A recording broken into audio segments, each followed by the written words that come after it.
Well, I do think that Sussex Overdrive is unbelievable, but I mean, I don't think that he is going to get back in, which showed that he is very commercially minded, which we'll get into later on, which makes it impossible for him. And of course, Meghan wouldn't come back to Britain.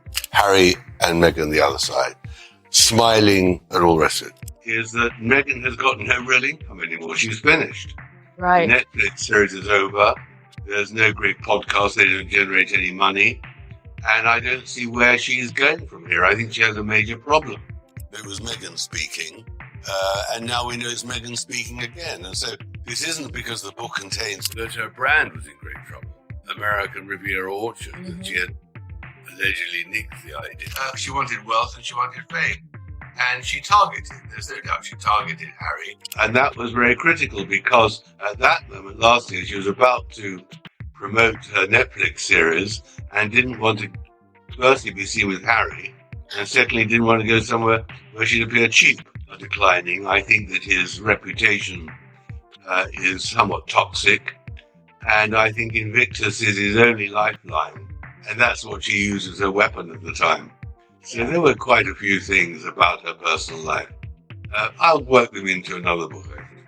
Meghan didn't like the surname Mountbatten Windsor. If you remember, in her first lifestyle series with Meghan with them forever, she says to Carling that her surname isn't Markle but Sussex. Mm-hmm. And she was desperate to get it. She said we'd never had a proper surname. Of course they did. By not telling the palace what she's going to do. And I think the most interesting story is the Reitman story. Reitman's is like a Marks and Spencer's in Canada. In Revenge, you talk about how Meghan's lack of knowledge about British history meant she could not understand that Diana had won the public's affection. She was warned before she married what the nature of being Harry's wife and part of the royal family would be, and the nature of how she ignored all that advice. For two reasons. One is she really did believe she could do what she wanted. And secondly, I don't believe she ever intended to stay. Mm-hmm. She always intended to take the title, take the connections and get back to California. There are moments when a public image doesn't just crack, it explodes under its own weight. And according to author Tom Bower, that collapse may already be underway. Meghan Markle, once portrayed as a misunderstood figure navigating royal life, is now, at least in Bower's telling, facing a dramatic unraveling. Not because of headlines or outrage, he claims, but because of what he describes as mounting evidence. Evidence that, in his view, doesn't whisper, it shouts. And Bower, known for his sharp investigative style, has now released what he frames as one of his most damning claims yet. To Meghan's agenda, and Meghan's living with Meghan is very different than living with Kate and William. Meghan has a completely different attitude, and I think California has a different attitude. So I think we're now seeing a different Harry, and to his misfortune, it's not a Harry that appeals to the same sort of people in the same numbers as previously. For years, Meghan shared her version of life inside the monarchy, stories of isolation, injustice, and a palace that she says never truly accepted her. But with Netflix projects stalling and Spotify deals ending, critics are asking a louder and sharper question. How much of that narrative was real? Tom Bower insists the truth is finally catching up. And whether one agrees with him or not, the picture he paints is unmistakably intense and undeniably controversial. What Meghan never really understood, probably not even now, is that when she was cheered as a working royal, it wasn't because she was Meghan Markle, it was because she represented British. In Bower's account, Meghan didn't simply blur the lines, she reshaped them. He argues that she crafted her own mythology, reframed her past, and transformed personal storytelling into powerful brand strategy. According to him, she didn't just share experiences, she redesigned them, monetized royalty, and leaned heavily into public sympathy. I think there was that, but I've got to tell you, my research for my new book, the number of times she was warned before she married what the nature of being Harry's wife and part of the royal family would be, and the nature of how she ignored all that advice. For two reasons. One is she really did believe she could do what she wanted. And for Bower, it all begins with one core claim, that Meghan never planned to remain a royal long-term. Instead, he alleges she viewed the title as a stepping stone, a global launch pad rather than a lifelong commitment. The goal, as he describes it, wasn't to uphold tradition, but to reinvent it. Not to become a royal, but to become a brand. That he further points to the Lilibet naming controversy, calling it one of the most contentious moments. The Queen's intimate family nickname, according to Bauer, became part of a trademark filing before any discussion with the monarch. Critics called it strategic. Supporters called it a misunderstanding. But either way, it triggered a firestorm. Loves money. Meghan's very commercial. She doesn't want to be poor. And then having got all that, she then saw how she needed a consort, a husband who was going to take her to the next stage. And she was on a manhunt. There's no doubt. I mean, there's nothing wrong with being on a manhunt. There are women hunts too. But I mean, she was determined. And when Prince Harry publicly insisted they had received the Queen's blessing, the palace did something almost unheard of. It directly contradicted him. According to reports, officials told the BBC that no such permission had been given.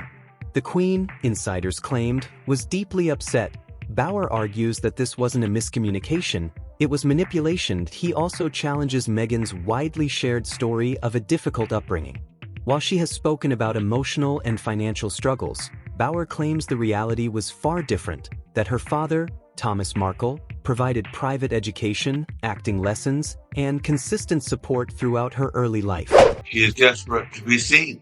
Yeah. And that's why she turned up. So I think she has a major problem, financially and professionally. And I think that Harry has a problem. Even her university tuition, according to Bauer, was covered by her father, who drove her to auditions, supported every ambition, and never once turned his back. But when that version of the truth about Meghan's childhood no longer aligned with the public image she wanted to project, Bauer claims she rewrote it.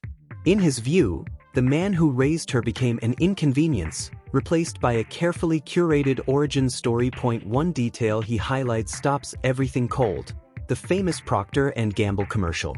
The moment Meghan has often described as the spark of her activism. But Bauer alleges that the event never took place as told. No records, no letter, not even her father recalling mailing it. To him, it was a myth retrofitted for a narrative.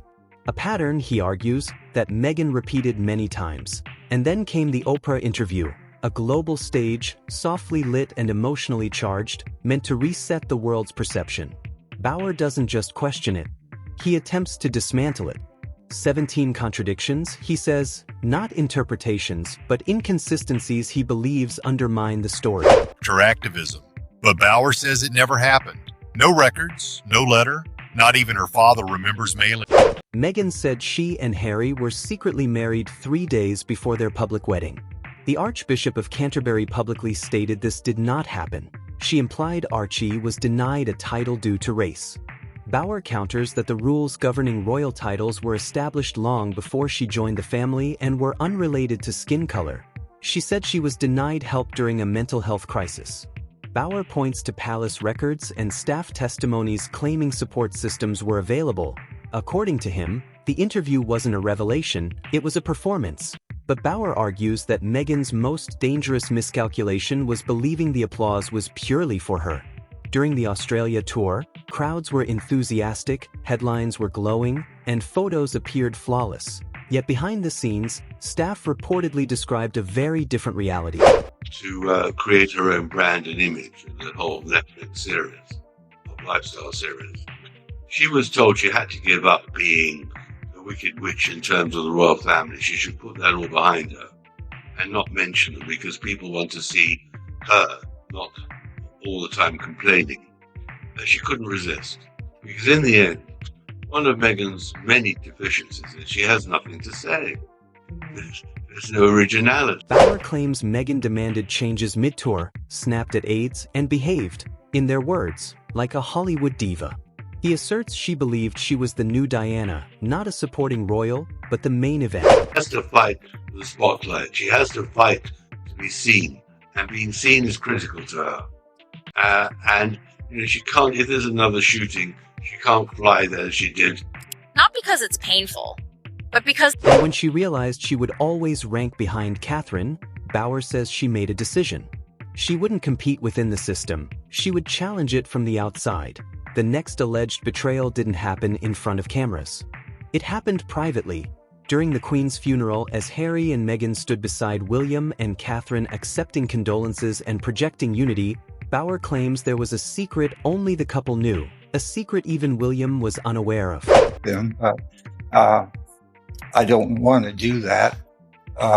And the other thing is, I've done nothing wrong. There's nothing that points to me says that I'm a bad guy. As a matter of fact, I'm a really loving father, and she knows that. And there's no excuse for her to treat me this way. No excuse to treat the king that way as well. According to Bauer, Harry and Meghan had already completed their Netflix documentary, including hours of edited criticisms and accusations. While the world mourned, Bauer alleges Harry smiled for cameras knowing exactly what was about to be released. And she gets into one of the best university colleges of America, Northwestern, because of her education and background. So by no means anything other than a happy childhood, although a broken... Bauer describes it as deception of the highest order, not grief, not confusion, but strategy. He argues that Meghan's fascination with Diana went far beyond admiration. The clothes, the jewelry, the poses, in his telling, were deliberate choices. But Bauer claims there is something even more unsettling beneath the symbolism. And of course, they're not allowed to come to the dinner after the wedding. I mean, people whom he'd known for years. And even at the wedding of Tom Yinskip in Jamaica, one of the parents who was there told me that Meghan had behaved appallingly. They just couldn't understand why Harry was going out with her. She didn't like the food, she didn't like them. According to Bauer, Meghan and Harry allegedly approached Earl Spencer, Diana's brother, with a request to use the Spencer surname for their own family. Not as a tribute, he claims, but as branding, a way to align themselves directly with Diana's legacy. Bauer says the request was rejected immediately. The message, as he frames it, you don't inherit Diana's legacy by copying her shadow. But in Harry's view, this was his mother all over again. What Meghan never really understood, probably not even now, is that when she was... As more stories surfaced, Bauer claims the world began paying attention. Hollywood became cautious. Publicists stopped returning calls. Collaborations slowed. Spotify ended their podcast deal with pointed criticism. Netflix cooled on future projects. Even Archwell's public impact reports, he says, began shrinking. Meghan believed she was as important to the monarchy as Princess Diana, you write in the book, and her visit to Australia in October 2018 only boosted that view. The more Harry drew parallels with his mother, and the more Meghan must have been convinced of her importance to the monarchy. Do you still think she's that delusional? Approval ratings dropped. In the UK, the US, even Australia. The sympathy began to fade, and the narrative that once captivated millions no longer sold the way it once did. And what I really thought at the end of it as well was this, which I think is a very, very pertinent point. When they came across for the Queen's funeral, and there was that amazing scene outside the castle of meeting the well-wishers in the walk, there was always talk of reconciliation. Charles and William and Kate go one side, Harry and Meghan the other side, smiling and all the rest of it. But at that time, William didn't know that Harry and Meghan had already recorded their poison for Netflix. It was already edited. All the stuff that we heard today about Charles lying, about William screaming and shouting, was in the can, was being edited. And they duplicitly did not reveal what they were. Bauer's final assessment is harsh. He argues Meghan's downfall isn't the result of one mistake, but of repeated patterns. Not a single misstep, but the same misstep made again and again. Rewrite the past. Shift the blame. Play the victim. Repeat. Until, he claims, the truth eventually becomes impossible to outrun. In Meghan's mind, she is Diana. Yes. I mean, Diana Spencer is Meghan Spencer. And that was all part of her imagination that somehow she could inherit the glow of her dead mother-in-law. So I think that was another reason, or Charles. The media deals have evaporated. The palace relationship is fractured. Public interest has cooled. And the one strategy Bauer says she relied on, the "I was wronged" narrative, no longer carries the power it once did. But he adds something even harsher. I think they've got a real identity crisis, which will be resolved in the next few months, one way or another. And I don't think it can be good, but the point about it is, you see, they're notorious. According to Bauer, Meghan's biggest challenge isn't the press, the public, or even the royal family. It's that she built an entire brand on a version of herself that, in his view, couldn't withstand scrutiny. He was really finished with her. He'd had enough of her prima donna behavior, and that's why he's dumped her. But also, I mean, from his point of view, what does she now bring? There isn't anything original. There's no great sales point there. And I think you've got to look at something else. You mentioned at the beginning that Sam. And now that Bauer believes the truth has come out, he argues there's nothing left to shield the image she created. Because once a mask slips, it rarely goes back on, and what comes next, he warns, may be even more dramatic than the collapse itself.